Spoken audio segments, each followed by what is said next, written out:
Hi,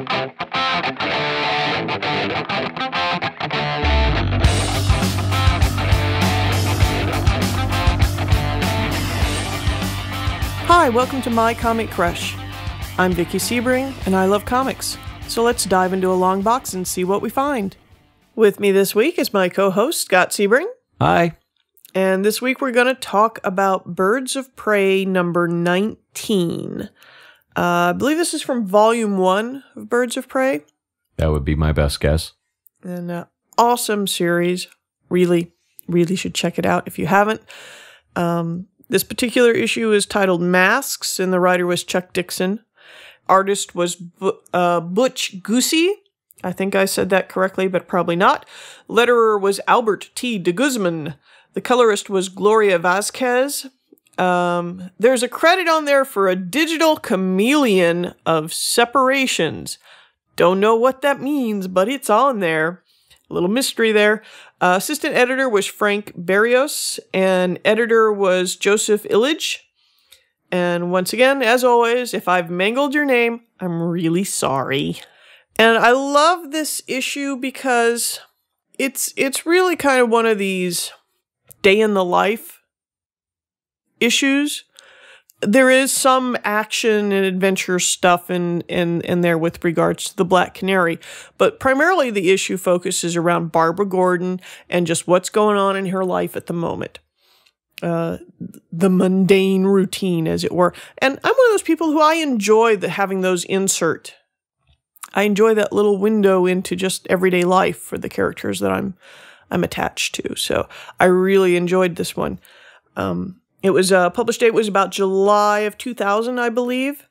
And you got a lot of for a mundane day in the life issue. It was a pretty full day, yes. It was a pretty full day, and you got a lot of people in there. But go figure, she's Oracle. She knows a lot of people. Everybody knows her, whether they know it or not. A lot of people know Oracle, but not everybody knows who Oracle is. Well, actually, at this point of time, the Black Canary, Dinah Lance, has no idea who Oracle is. She's been working with Oracle now for quite some time, but as far as she knows, they've never met face to face, and she doesn't know who she is or what her real name is. She's just Oracle, a voice in her ear, a face, a mask on a screen. Which, however, that's getting ready to change in about another 2 issues in this series, is when they finally do meet face to face, which is really cool. Check it out. But this issue kind of opens with sort of a fake out, if you will. You get Barbara in her wheelchair and Robin, who's Tim Drake at this point. And wasn't it an easier day back when there was only like 3 Robins so far? It gets confusing. I've lost count. It gets confusing. I have to say, Tim Drake is one of the more popular Robins. He's definitely been one of my more popular Robins. I know most people are like, Dick Grayson's the ultimate Robin. Okay, I like Dick Grayson as Robin. He makes a fine Robin. That was my first exposure to him. But really, I kind of prefer him as Nightwing. I'll go on record as saying it. I prefer him as Nightwing. You've been married to somebody for about 25 years and you think you know them. I can still surprise you. Oh, gosh. Yeah, it's Dick Grayson has always been the Robin to me, except no substitutes. Don't get me wrong, he's still Robin, but for me, Robin was him as a kid, younger. And I'm waiting for him to get out of this whole Nightwing phase. Hey, don't go dissing Nightwing, man. Don't go dissing Nightwing. All right? But it is interesting to note that Tim Drake as Robin was created by Marv Wolfman and I believe Pat Broderick. So you got your little Marv in there. Yeah, Marv. Woohoo. Well, Marv was responsible for Nightwing as well. So yes. Along with a whole slew of other characters. Love Marv Wolfman. Surprise! Anyways, I think Tim nowadays is running around as the Red Robin, but that's neither here nor there. So we've got the 2 of them. She's in her wheelchair, and he's not, and they're both packing some serious guns, and they're being attacked by alien monsters of some sort, and they're blasting and, and you very quickly find out, oh, it's a holographic simulation. Technically, it's a game that they're playing to help Barbara get familiar with her new holographic systems that she's installed with Tim's help. It's a little bit of a fake out there in the first couple of pages because you think it's do or death combat, and it's actually just a video game that they're playing, so which is kind of cute. Almost like her equivalent of almost like a danger room. Well, that's at that point in time, yes, although she didn't really design it for physical training on her part. She designed it more as a computer interface so that she can surround herself in 3D virtual environments to have a better feel for what her agents may be walking into. I'm trying to think. I don't really think, other than this particular issue, I don't think we really see it utilized in this manner again. This is the only time it's really. So they weren't doing like Grand Theft Auto or on there, or not the. If they Super were, Mario it was Brothers. off. If they were, it was off book. Outside of the panel, what happens outside the panel stays outside the panel. So it's a fun little opening. You get Barbara and Tim blasting aliens here, there, and everywhere. And interesting of note, as it is brought up in this particular issue, is that while Barbara knows the secret identity for every JLA member, she does not know Robin's secret identity at this point. She does not know he is Tim Drake. That is kept under wraps, and she is in the dark and not exactly happy about it. No. She doesn't like not knowing something. Who does? Really? So that's sort of where you open in this issue, and then things start to get a little interesting. Now, inset in this particular issue where you're dealing with kind of Barbara's day in the life, you're getting these little snippets of Canary on the mission that Barbara sent her on as Oracle, and she's off in the jungle somewhere and dealing with soldiers and this, that, and the other. And, as she does. Just little touches here and there put in, which is kind of a nice break again in here and there. But it's like, so they kill the aliens. They're talking about the new system.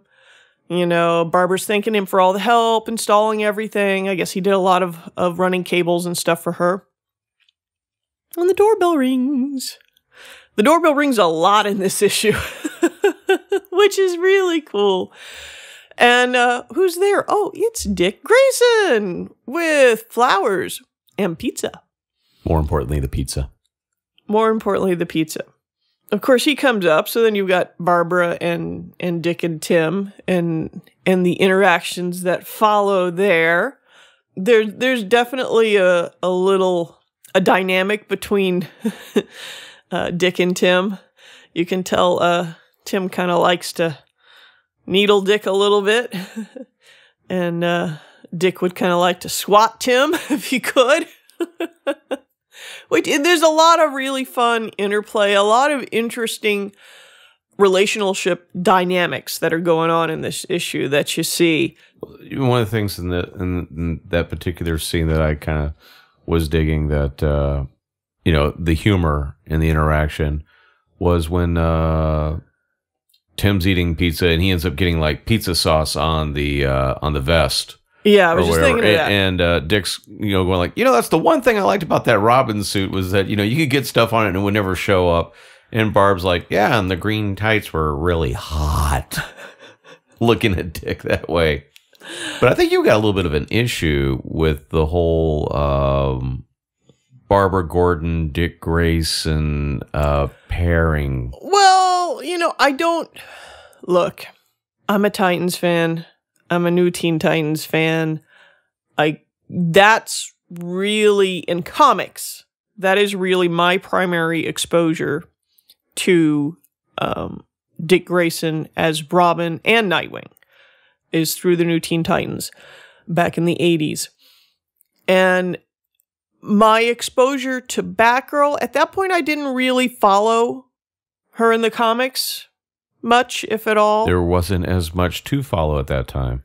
So my primary exposure to Batgirl at this point in time was the 60s TV show, where she is considerably older, and if anything, she's more of a potential love interest for Batman than Robin. Oh, yeah. Well, I mean, like you said, Robin in the TV show, who was awesome, was still like in high school. And Barbara Gordon is graduated from college. She's a librarian. She's actually in her later 20s. Precisely. She's much more mature. She is much more further along, developed as a human being out there and so forth. That that Dick Grayson would just not be even in the same league as she is as she is in that incarnation. And that incarnation also was quite reflected initially in that Batgirl's comic book persona when she was first introduced with the Barbara Gordon Batgirl, because actually it was all coincided. Yeah, that ABC Television and the people who put together Batman approached DC Comics and said, "Hey, can we get a female superhero to go with Batman, like a Batgirl kind of thing? And if you could launch it just before the TV show, so they could all kind of tie in." So it all coincided. It's only till years and years later that they start skewing Barbara Gordon to be younger and younger. I mean, she ends up not being like the college kid or younger until the Batman animated series in the 90s.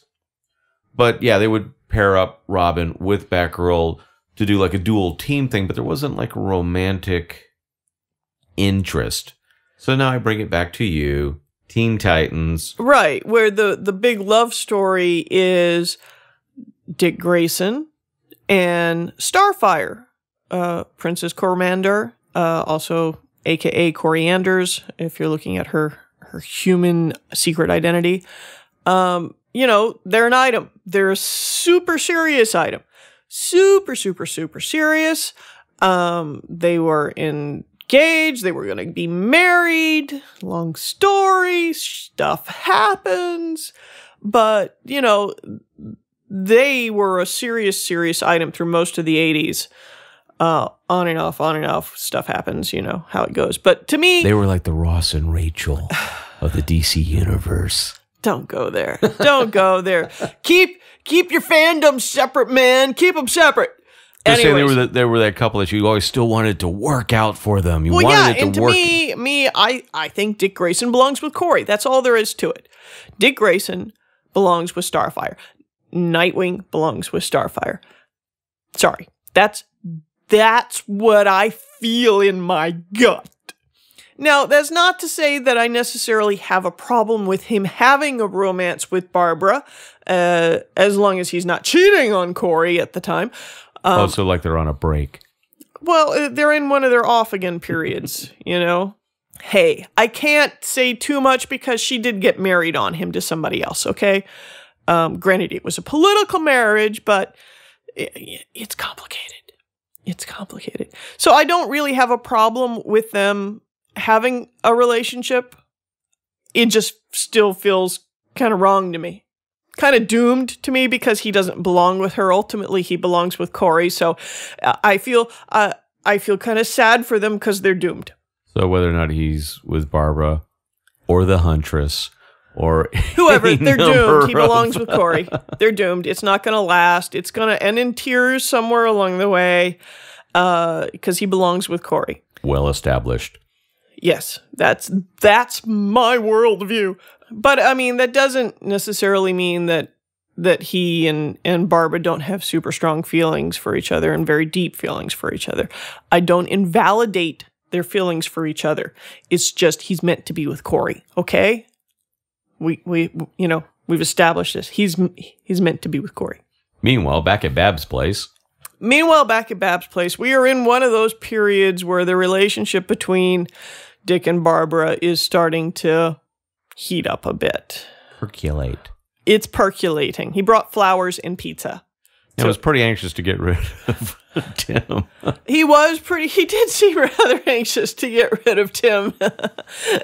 Now that you mention it, but it was doomed anyways because the doorbell rings again, and we wind up with Ted Kord, the Blue Beetle, showing up. In this timeline, formerly the Blue Beetle. Well, at this point, he is retired. Sorta. Pretty much. But Tim really wanted to meet him.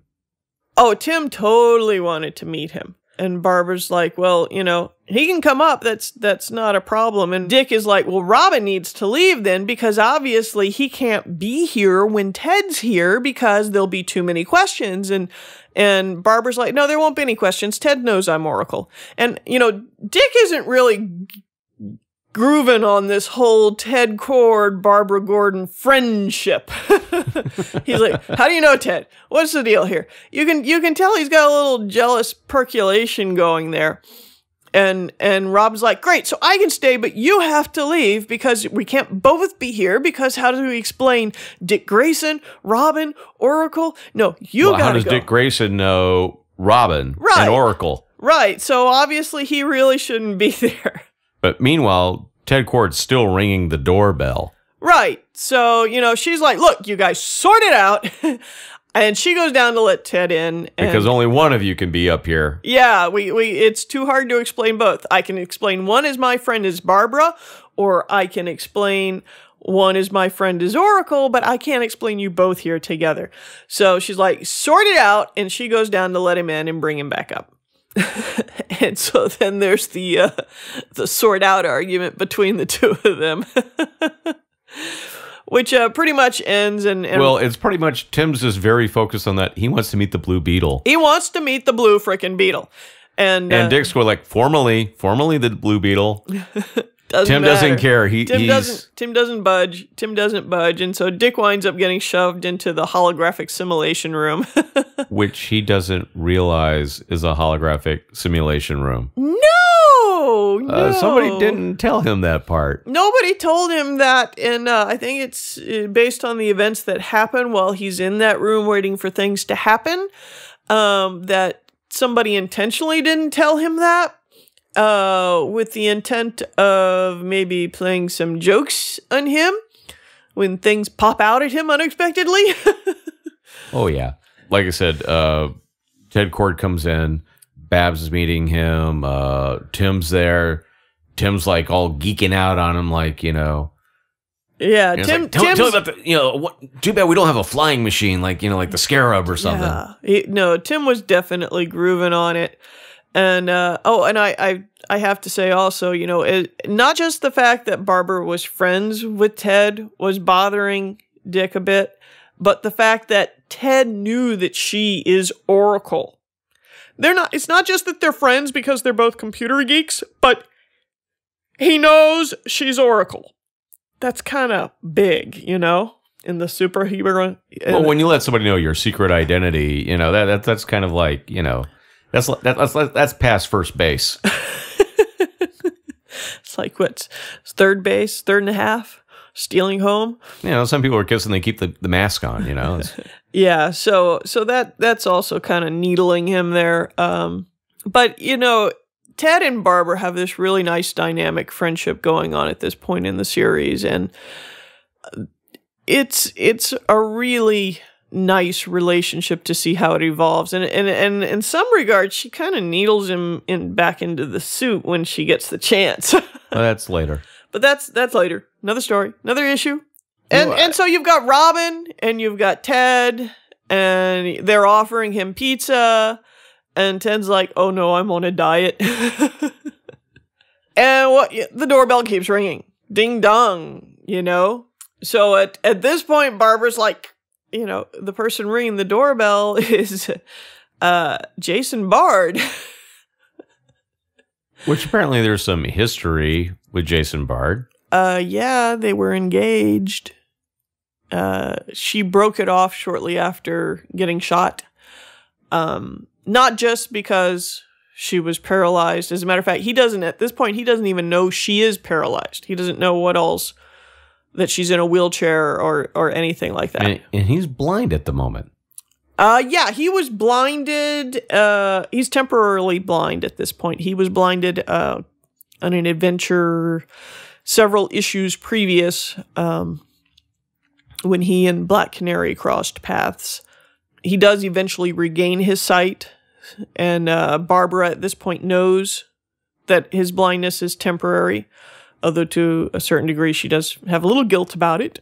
But he does not know that she's in a wheelchair. And since her place is getting pretty crowded with guys at this moment and heavy in the testosterone, she decides not to bring Jason up into the clock tower, but instead she goes out to see him and suggests that they just take a walk and talk. So at which point, you know, after a bit, Ted Kord looks at Robin and goes, "They're not coming back anytime soon, are they?" And Robin's like, "I don't think so." And Ted's like, "Well, guess I'll head home then. See you later." And as Ted's leaving, Robin suddenly realizes he's gonna be here alone, possibly with a very cheesed off Dick Grayson. Who's been battling a holographic tiger. Tiger that Tim set on him in the other room. So he decides, "Wait up, I'll leave with you." There's a lot of really, really cute, fun, dynamic moments that are going on here.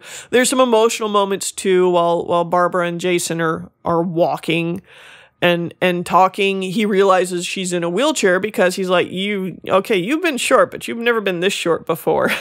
and he leans over and feels the wheelchair, and you know, so there's some emotional moments there. There's actually a little detail there that I thought was very defining about Barbara, where he says, "Oh, this chair doesn't have any handles." Yes. And she goes, "Of course." Yes. No, Barbara's wheelchairs do not have handles. Why? She doesn't want anybody to push her around. My kind of lady. Well, you know, I mean, you know, we're talking about like the different actions that, you know, this happened and this happened in this story. But one of the things I was really kind of digging on Barbara's interaction with everybody, especially the way she's illustrated, she looks very, very self-satisfied that she seems to know all these little secrets and that all these people see, you know, she's got all these little relationships that not everybody knows about. And, you know, she's smirking left and right while as this all kind of develops.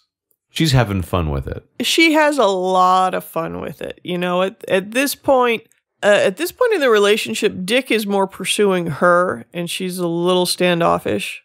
Not massively standoffish. She's just not as she's a little slower at reciprocation than he is, where he's pretty heavily pursuing. She likes to be the holder of all the cards. I can't blame her. There's nothing wrong with that mindset, in my opinion. I even got to point out a little Easter egg. At least this is how I'm interpreting it. Okay. Dick is wearing a t-shirt that says like Finger World Tour. And I could only help but sit there and think that this was a reference to Bill Finger, who co-created Batman and Robin. Because these little Easter eggs show up quite a bit in Chuck Dixon's work, the writer on this.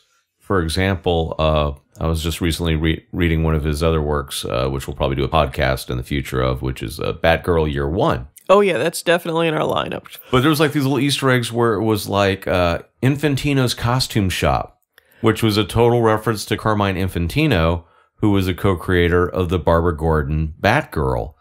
And there was even another part of, they had on the corner of O'Neill and Adams, which was the writer artist team of Danny O'Neill and Neil Adams. So they're always like peppering these little things. So now when I look at some of these comics, if they got something on a t-shirt or there's the name of a shop, it's always a little fun to see where the reference is.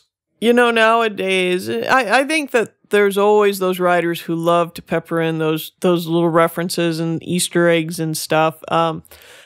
Speaking of Carmine Infantino, he was also at least partially in on the creation of Black Canary originally, back in 1947, I believe. I think the primary creator for her was Robert Carrigan. Yeah, I may have mangled that, but I believe so. But I think he was either a co-creator or he was the artist on her initial appearance, so he helped design her look. Interesting. That's for the original Black Canary. Oh, yeah. Just a little history lesson there for you. You got to know your comic history. Or at least know how to look it up. Yeah, no, I love the fact that you get these little insights into Barbara Gordon's character. The fact that there's no handles on the back of the chair, and she doesn't like to be pushed. And there's also there's a certain dynamic between her and Jason, who you can tell she has feelings for, but you can tell they're not anywhere near what he might wish they were. Well, I mean, you would kind of have to think that she's been in a wheelchair for how long now? Yes. And he hadn't been around for any of that. Well, she broke up with him. I mean, if a girl tells you, sorry, I can't marry you, here's the ring, you might keep your distance for a while. You know, he's supposed to be a private investigator. You should be a little more observant of what's just kind of going on. Sometimes you just don't want to look too closely at the thing that's hurt you. You know, so you just sort of concentrate on other things and, you know, but eventually you heal up a little bit, you start to wonder and you check back in. But, you know, this is all just really about Barbara's interactions with primarily these four men, and to a certain part, the Black Canary, because Black Canary is on an active mission at this point that Barbara sent her on. Checking into some stuff, which will be very pivotal in upcoming issues, because we're about to start the whole Hunt for Oracle storyline, which is really cool. And as I said, in a few more issues, she and Dinah meet face to face. What is kind of funny, too, was that when she did have, like, you know, when Black Canary calls in, you know, Babs is like, okay, you know, quiet down, you know, don't want her to, you know about you other guys here. And they're like, yeah, you know, she doesn't know who you are. She's like, no, it's just probably easier that way. And they're like, oh, you mean you've never met? And she's like, oh, we've met. She just doesn't know it. And once again, Babs has just got that big smirky smile. Yeah. Well, I mean, you know, even once they actually do meet face to face, and she tells her name is Barbara, it's a little bit before she finds out that she used to be Batgirl. It's sort of a slow getting to know each other, but no, Black Canary really does.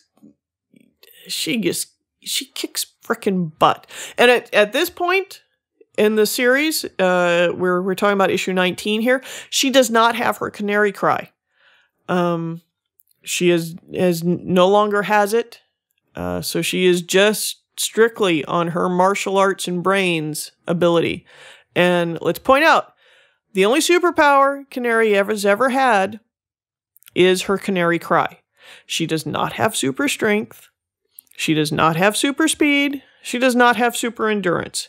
Everything else she has is pretty much the same as Batman. She's gained through training and perseverance and sheer determination. Which she has in spades. And she still kicks butt with the best of them. Yeah, she's gutsy. I like her. It is worth mentioning, in this particular timeline that we're talking about, she is the second person to wear the mantle of Black Canary. The original was her mother. She sort of took that over. Her mother was married to her father, who was a police detective and later a private detective. Larry Lance, I think. And her mom was Diana Drake back in the day, who was the Black Canary. When she got married to Larry, she became Dinah Lance. This current incarnation of the Black Canary is named after her mom. Gotcha. Family history there. But their relationship is such a fabulous friendship. And it just grows and matures and becomes so much more once they're finally face-to-face contact with each other.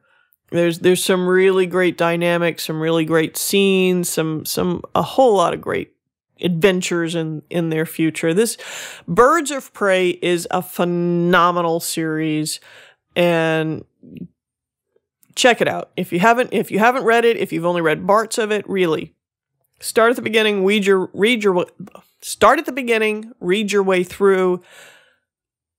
You shouldn't be disappointed, really. It's just some really good storytelling in there. A lot of really especially from my point of view, because, I like strong female characters. I'm guilty. I like them. And this book is very female centric, but I'm totally good with that. I think there's no reason why you can't have a female centric book.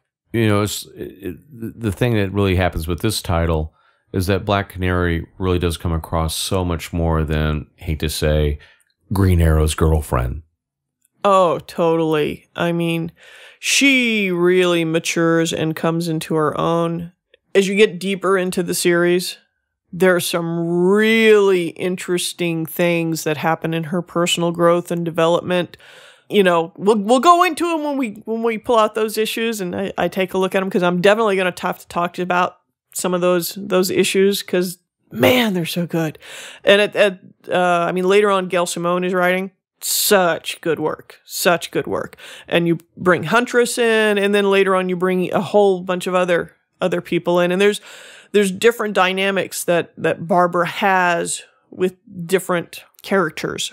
There's different dynamics that she has, not always on the favorable side either, with some of the people who've worked for her in the past. So there's a lot that goes on, and it's well worth checking out. Well worth your time and energy to find and to read. All these books are read. But anyways, it's such a fun issue. It's such a fun issue. You get all of this big I mean, just all these different male aspects of her life just kind of colliding and ricocheting off each other and discovering each other. And then at the same time, you get these little insets of what's going on with Dinah out in the field, in the jungles, kicking butt and taking names and all of this. It's just a really well-paced and fun issue. And like I said, I recommend the whole series. Really, you can't go wrong. But find what you can find and start reading. I mean, these are some great stories. That's why I know we're about 30 years out of date here. Okay, well, this is July 2000 published date. So, okay, we're not 30 years out on here like some of my other... We're about halfway there now. We're about halfway there. We're about 15, 16 years out of date here. But that doesn't invalidate the fact that this is good storytelling. These are great issues. This is a fabulous series. Just because something is older doesn't mean it's not still good stuff. Go out there and get it. Really. Go out there. Check it out. You won't be sorry. But we're going to wrap it up there. So until next time, I'm Vickie Sebring. And I'm Scott Sebring. And this has been My Comic Crush.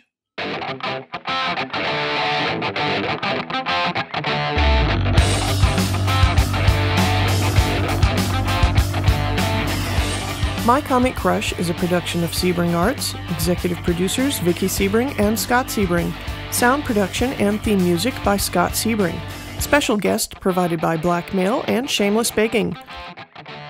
For more episodes in this series, you can visit our website at mycomiccrush.com or find us on iTunes, Podcast Republic, or wherever fine podcasts can be found. That's all for now, so go out and read something.